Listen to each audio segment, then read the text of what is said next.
Hello friends, good morning. Welcome to my channel study with Aansu. आप सभी का स्वागत है मेरे चैनल स्टडी विद आंसू पर।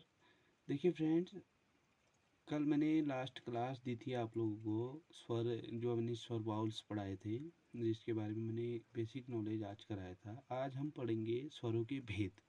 यानी कि अब स्वर तो सभी समान है, अ आ ई उ जो अ तक मैंने बताए 11, लेकिन यहाँ पे एक और इनको क्या कर दिया, कैटेगरी वाइज कर दिया अलग अलग, कि मुख के आधार पर और उच्चारण के आधार पर, इस तरीके से ओष्ठाकृति के आधार पर जो इन्हें अलग अलग उसमें डिवाइड कर दिया गया। इनमें एक श्रेणी और इस तरीके से इसमें रख दिया गया। ठीक है, तो फ्रेंड, आज हम इससे पहले मैं एक बात बता देना चाहता हूँ आपको। जो अभी यहाँ पे तैयारी कर रहे हैं बच्चे, उन लोगों से ये मेरा एक रिक्वेस्ट है कि आप लोग इस क्लास को अच्छे से देखिए। कुछ लोग क्या कर रहे हैं, अब शेयर भी करना है क्लास को सबसे पहले तो, क्योंकि उन लोगों तक पहुंच नहीं पा रही जिन लोगों को इसकी ज़रूरत है।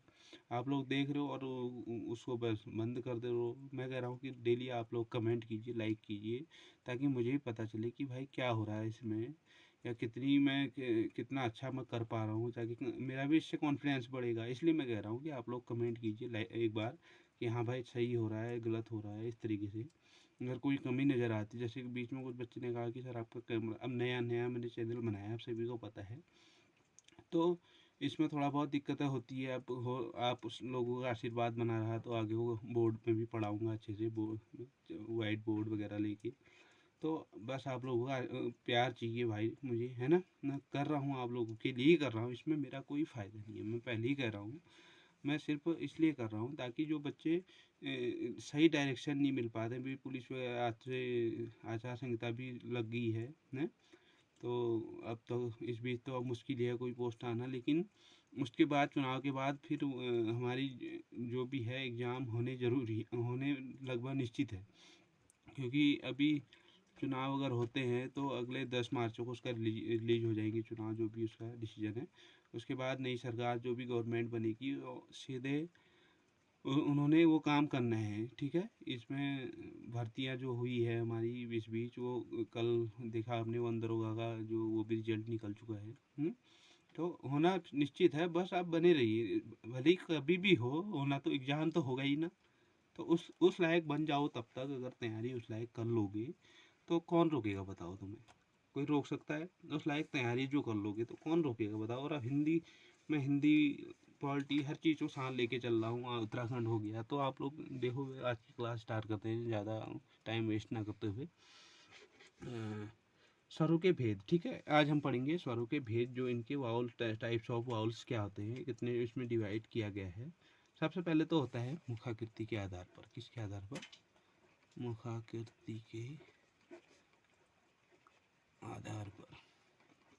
मुखाकृति के आधार पर इसका मतलब ये है कि आखिरकार मुख की आकृति क्या बन रही है। मतलब मुख की आकृति जिस टाइप से बनेगी, या मुख, तो वो क्या कहलाता है, मुखाकृति के आधार पर उसे डिवाइड किया गया। जैसे जी, सबसे पहले इसमें है जीभ।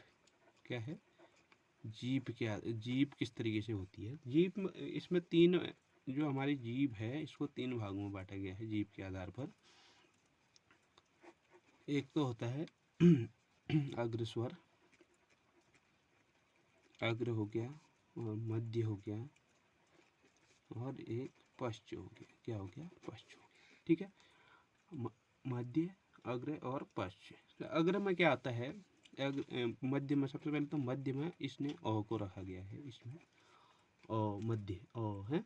जो हमारी जीभ, यानी कि आगे को जीभ जा रही है, ई बोलते हैं, तो हमारी जीभ क्या होती है? आगे को जाती है ना। अग्रस्वर हो गया, इसका मतलब ये हो, जैसे ई हो गया, इसका बड़ा भाई ये हो गया, और ए हो गया, और इसका बड़ा भाई आई हो। इस तरीके से ये अग्रस्वर के अंदर आ गया। और पश्चिम में क्या आते हैं? जितने बचे सारे वो पश्चिम आते हैं। क्या हो गया? आ गया, आ बच गया, और ऊ और ऊ, बड़े ऊ ये बच गए, और क्या बच गया? ओ बच गया है, और री बच गया है, और आओ बच गया है। इस तरीके से, चलो री यहाँ पे लिख लो। हाँ? ये हमारे बच गए। ठीक है, ये हमारे ये बच गई, ठीक है। और इस तरीके से समझ में आ रही बात। ये तो ये क्या हो गया अग्रस्वर, ये मध्य हो गया, और ये पश्च पे, ये जीभ के आधार पर है, ठीक है। फिर इसी में अगला क्रम है विपरीत, जो मैंने कल बताया था आपको। विपरीत क्या होता है? विपरीत का मतलब होता है कितना आपका मुंह खुल रहा है, खुलना, ओपन, यानी कि खुलना, यानी कि ओपन। विपरीत ओपन, कितना ओपन हो रहा है। जैसे इसमें रखा गया है विपरीत हो गया, ठीक है। और यहाँ ये हो गया संविरित। संवृत जो है ये है, इसका मतलब है कि कितना बंद हो रहा है आपका मुंह, बंद होना, ठीक है।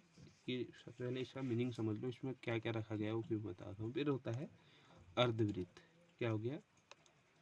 अर्ध संवृत्त, ठीक है। अब ये हो गया अर्ध संवृत्त है, ठीक है। अर्ध संवृत्त का मतलब क्या होता है कि आधा बंद, यानी कि आधा बंद। जैसे संवृत्त पूरा हो गया, बंद हो गया, और अर्ध का संवृत्त का मतलब हो गया आधा बंद। और अर्ध विपरीत, विपरीत आधा, विपरीत का मतलब खुलना है, तो अर्ध विपरीत का मतलब क्या होगा? आधा खुला, ठीक है। ये ध्यान रखने की बात है, ये छोटे से छोटे टॉपिक है, इसमें क्वेश्चन आते हैं विपरीत कौन है, अवृत्त कौन, या इस तरीके से, ठीक है। तो सबसे पहले बात करते हैं हम विपरीत। विपरीत में देखो यहाँ पे इस तरह ऐसे ही लिख देता हूँ, इस साइड है, ये साइड इधर ही लिख देता हूँ, चलो। विपरीत में सबसे पहले रखा गया है किसको? जैसे यहाँ पे ये है, ये यहाँ से ले लो पहले, यहाँ पे क्या है? अ है, ठीक है। अर्ध विपरीत में चले जाना, लिखने का तरीका देख लो। यहाँ पे क्या हो गया? अ हो गया, और विपरीत में आधा खुला में क्या आ गया? अ आ गया, ठीक है, अर्ध विपरीत। और यहाँ ओपन, यहाँ क्या हो गया विपरीत में? यहाँ पे आ लिख दो। इस तरीके लिखने का तरीका देख लो, एक बार ध्यान से देखना। और यहाँ पे अर्ध विपरीत में यहाँ पे आ लिखना है। फिर आ के बाद जो आता है, आ के बाद क्या आता है संवृत्त में? ई हो गया, ठीक है। इसका बड़ा भाई ये हो गया, ई हो गया, और ऊ हो गया, और क्या हो गया? बड़ा ऊ हो गया, और क्या हो गया? री हो गया, ऋषि ऋषि, ठीक है। ये सब इसमें लिख देने हैं, ठीक है। यहाँ तक क्लियर है। फिर री के बाद क्या आता है? ए आता है ना, ए से एड़ी, यहाँ पे ए यहाँ पे लिख लो, ठीक है। फिर ए के बाद क्या आता है? आई, आई यहाँ पे अर्धविपरीत में। और आई के बाद क्या आता है? ओ यहाँ पे अर्ध संवृत्त में। और यहाँ पे क्या आता है? औ आता है, औ यहाँ पे लिख देना। ये याद करने का तरीका है, देख लो अच्छे से। यहाँ पे देखो क्या है, सबसे पहले अर्ध विपरीत में जाना है हमें, लास्ट में यहाँ पे अ लिखा, फिर फर्स्ट में चले जाना है विपरीत में, यहाँ आ लिखा, ठीक है। फिर जो बचे, आ के बाद क्या आता है? ई आता है, ये संवृत्त सेकंड वाले में, ई ई ऊ री, इस तरीके से यहाँ पर री तक ये यहाँ पड़ा। फिर उसके बाद आधा बंद है, तो यहाँ पे इसके बाद ए आता है, तो ए से एड़ी यहाँ पे, और ऐसे एन एच नीचे यहाँ पे, ओ से ओखली यहाँ पे, औ से औरत यहाँ पे। इस तरीके से यहाँ पे लिखने का ये तरीका है, याद करने का तरीका। सबसे पहले ऐसे चार्ट बनाया, विपरीत, संवृत्त, अर्धविपरीत, फिर फर्स्ट में, लास्ट में चले जाओ, लास्ट से फर्स्ट में, इस तरीके से लिखते रहो नीचे को, ठीक है। ये तरीका है लिखने का। समझ में आ रही बात? यहाँ तक आप लोगों को क्लियर हो गया होगा। फिर उसके बाद आता है, एक मिनट, उसके बाद आता है ओष्ठाकृति के आधार पर। किसके आधार पर? ओष्ठाकृति के आधार पर, ओष्ठाकृति के आधार पर, ठीक है। स्वर जो होते हैं ये दो प्रकार के होते हैं, एक तो होता है वृत्ताकार, क्या होता है? वृत्ताकार, और एक होता है अवृत्ताकार, अवृत्ताकार, ठीक है। इसको एक मिनट,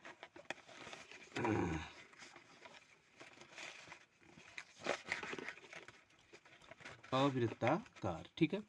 वृत्ताकार में जैसे अब ओष्ठाकृति के आधार पर, यानी कि जो होठों का आकार होता है, ओष्ठा मतलब होंठ, होंठ जो होते हैं, उन होठों का आकार अगर वृत्ताकार बन रहा है तो वो क्या हो गया? वृत्ताकार स्वर हो गया। अगर अवृत्ताकार बन रहा है तो वो क्या हो गया? अवृत्ताकार स्वर, ठीक है। अगर वृत्ताकार किसमें बनता है? सबसे पहले जैसे ऊ हो गया, ऊ हो गया, ऊ ऐसे करते हैं होंठ, तो क्या बनने? वृत्ताकार की उसमें होती हैं। बड़ा ऊ हो गया, और ओ हो गया, ओ में भी गोलाकार बनता है, औ में भी बनता है, ठीक है। अ हो गया, ये इन सब में क्या बनता है, वृत्ताकार बनता है। अगर अवृत्ताकार की बात करें, अवृत्ताकार बाकी जितने बचे, अ में कोई कोई वृत्त नहीं बनता है, होंठों का बनता है, नहीं बनता है ना। ओ इस तरीके से आ में भी कोई नहीं बनता है, ई में भी नहीं बनता है, बड़ा ई में भी नहीं बनता है, ए में भी नहीं बनता है और आई में भी नहीं बनता है, और यहाँ इतने में ये नहीं बनता है। ठीक है, ये समझ में आ रही ना बात। फिर अगला होता है उच्चारण के आधार पर। किसके आधार पर? उच्चारण उच्चारण समय के आधार पर। उच्चारण समय के आधार पर। ठीक है, उच्चारण समय के आधार पर। जो अगला है उच्चारण समय के आधार पर। उच्चारण समय के आधार पर क्या है, देखो, जैसे हम उच्चारण करते हैं ना, इसका मतलब ये है कि उच्चारण कैसे हम उच्चारण कर पा रहे हैं, जैसे कितना टाइम उसमें लग रहा है। जैसे है और अ में थोड़ा बहुत कम टाइम लगेगा, अगर आ है, आ में थोड़ा और ज़्यादा टाइम लगेगा। तो ये उच्चारण समय कितना उसमें टाइम लग रहा है। ठीक है, जैसे इसमें इसको भी दो भागों में बांटा गया है। एक तो होता है ह्रस्व स्वर। क्या होता है? ह्रस्व स्वर। ये अच्छे से समझ लो, इसमें से क्वेश्चन पूछता है, इन्हीं में से आता है कि उच्चारण के आधार पर कौन सा स्वर है और ओष्ठाकृति के आधार पर कौन सा स्वर है। तो ये ध्यान रखने की बातें हैं। ठीक है, आराम से देख लो। फिर इसको एक होता है दीर्घ स्वर। ये दो भागों में इसको भी बांटा गया है। ठीक है, एक ह्रस्व स्वर और एक दीर्घ स्वर। ह्रस्व स्वर मतलब जिसमें समय कम मतलब अल्प समय लगे, कुछ कम, उससे कम। जैसे अ हो गया, अ में कोई ई हो गया। ठीक है, ऊ हो गया, छोटा ऊ, और री हो गया। अब दीर्घ में सब आ जाएंगे जो बड़े हैं। कौन है बड़े? आ हो गया, ई हो गया, बड़ा ई हो गया है, बड़ा ऊ हो गया, ए हो गया, आई हो गया, ओ हो गया, औ हो गया। ये सब क्या आ जाएंगे? दीर्घ स्वर में आ जाएंगे। ठीक है, समझ में आ रही बात? सिंपल है ये, कोई ज़्यादा टफ चीज़ें नहीं है, बस समझने की चीज़ें। ध्यान से समझो कि मैं कहना क्या चाह रहा हूँ। उच्चारण के समय अगर समय कम लग रहा है, ये छोटे जो हैं, ये छोटे वाले हो गए। दीर्घ में सब आ गए, बड़ा बढ़िया, आ हो गया, ई हो गया, बड़ा ओ हो गया, ए हो गया, आई हो गया, ओ हो गया, ओ हो गया। ये सब किस में आ गए? दीर्घ स्वर में आ गए। ठीक है, ठीक है। अगर फिर उसके बाद आता है, एक आता है प्लुत स्वर। प्लुत स्वर। ठीक है, लिख देता हूँ, प्लुत स्वर। प्लुत स्वर क्या होता है? जैसे इसमें इन स्वरों में क्या लगता है टाइम, मतलब जो हम करते हैं उच्चारण के, मतलब उससे भी ज़्यादा लगता है, उच्चारण से भी ज़्यादा टाइम। जो दीर्घ स्वर होता है, इस दीर्घ स्वर से भी ज़्यादा समय अगर लगता है तो उन्हें बोलते हैं प्लुत स्वर। ठीक है, उच्चारण में अधिक समय लगे, मतलब इस दीर्घ स्वर से भी अधिक समय लगता है, उन्हें बोलते हैं प्लुत स्वर। जैसे इस तरीके का कभी बना रहता है ना, आपने देखा होगा, ओम होता है, जैसे ओम, ओम का उच्चारण हो गया। इस तरीके से इन सब में क्या होता है? अधिक समय लगता है, तो इन स्वरों को क्या बोलते हैं? प्लुत स्वर बोलते हैं। समझ में आई बात? अगला है अब उच्चारण स्थान। क्या प्लुत स्वर समझ में आया ना? जैसे ओम का प्रयोग होता है, उस तरीके से हम ओम, ज़्यादा टाइम लग रहा है, मतलब दीर्घ स्वर से भी ज़्यादा टाइम लगेगा, तो वो हो गया प्लुत स्वर हो गया। अगर अब उच्चारण समय के स्थान पर पढ़ा था हमने। ठीक है, उच्चारण समय के उसमें समय ज़्यादा लगता है ह्रस्व और दीर्घ स्वर। ह्रस्व में कम लगता है, दीर्घ में ज़्यादा है। तो अब स्थान के आधार पर, यानी कि स्थान, जैसे यहाँ पे इन इन इसको भी दो भागों में बांटा गया है स्थान के आधार पर। क्या होता है देखो, एक तो होता है अनुनासिक। क्या होता है? अनुनासिक स्वर। ठीक है, और दूसरा होता है विरुनासिक। विरुनासिक। ठीक है, एक हो गया अनुनासिक, एक हो गया विरुनासिक। अनुनासिक का मतलब क्या है? इसमें उच्चारण, जैसे इसमें नाक का भी प्रयोग होता है अनुनासिक में। ना मतलब एक तो किसका प्रयोग होगा? मुख का। मुख प्लस नाक दोनों का प्रयोग होगा इसमें प्रयोग। ठीक है, अनुनासिक में। समझ में आई बात?